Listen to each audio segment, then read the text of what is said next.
লালমনিরহাটে তিস্তা নদীর পানি বিপদ সীমার অতিক্রম করায় পানিবন্দী 15 গ্রামের অন্তত 5,000 মানুষ।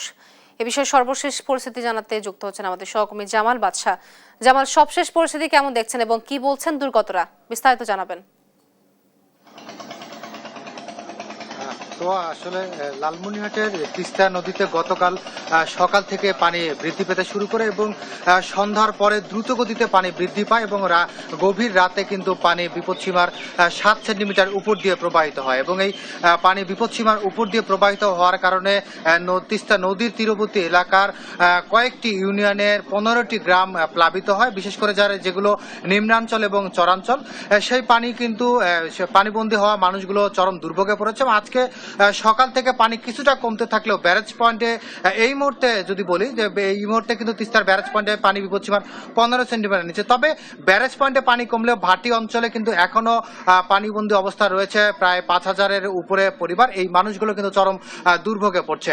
আমি এই মুহূর্তে রয়েছি লালমনিরহাট সদর উপজেলার কালমাটি এলাকা এবং এই এলাকাতেও ক্যামেরার চোখে দেখতে পাচ্ছেন এটি একটি সড়ক, পাকা সড়কেও কিন্তু পানি আসলে রয়েছে এবং পাশেই পানিবন্দী অবস্থার বাড়িঘরগুলো ছেড়ে কিন্তু মানুষজন আশপাশের উঁচু স্থানে অথবা যে বাঁধের সড়ক রয়েছে সেই উঁচু বাঁধের সড়কে অবস্থান নিয়েছে। একটি বিষয় জানাতে চাই, গতকালকে যখন তিস্তার পানি বিপদসীমা অতিক্রম করে তখন পানির চাপের তোড়ে কিন্তু লালমনিরহাটের হাতীবান্ধা উপজেলার ধুবনি এলাকায় একটি বাঁধ ক্ষতিগ্রস্ত হয়। এছাড়া হাতীবান্ধা উপজেলার পূর্ব ডাউয়াবাড়ি এবং দক্ষিণ ডাউয়াবাড়ির আরও দুটি সড়ক, কাঁচা সড়ক ক্ষতিগ্রস্ত হয়। এতে কিন্তু ওই এলাকায় আতঙ্ক ছড়িয়ে পড়ে।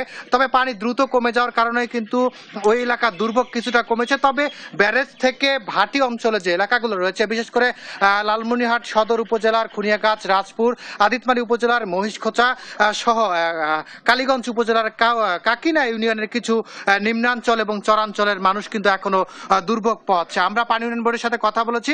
পানি উন্নয়ন বোর্ড আমাদেরকে জানিয়েছে যে বন্যার আপাতত কোনো শঙ্কা নেই, তবে পানি কমার পরে পরে যে ভাঙ্গন দেখা দিবে নদীর দুই তীরে, সেই ভাঙ্গন রোধে কিন্তু আসলে তারা প্রয়োজনীয় পদক্ষেপ গ্রহণ করবেন।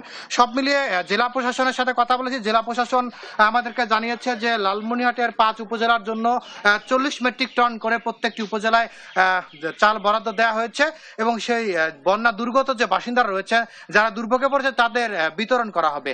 এই ছিল লালমনিরহাট থেকে তিস্তা নদীর সর্বশেষ খবর। তোয়া, আপনাকে ধন্যবাদ। দর্শক, লালমনিরহাট থেকে আমাদের সাথে যুক্ত ছিলেন সহকর্মী জামাল বাদশা।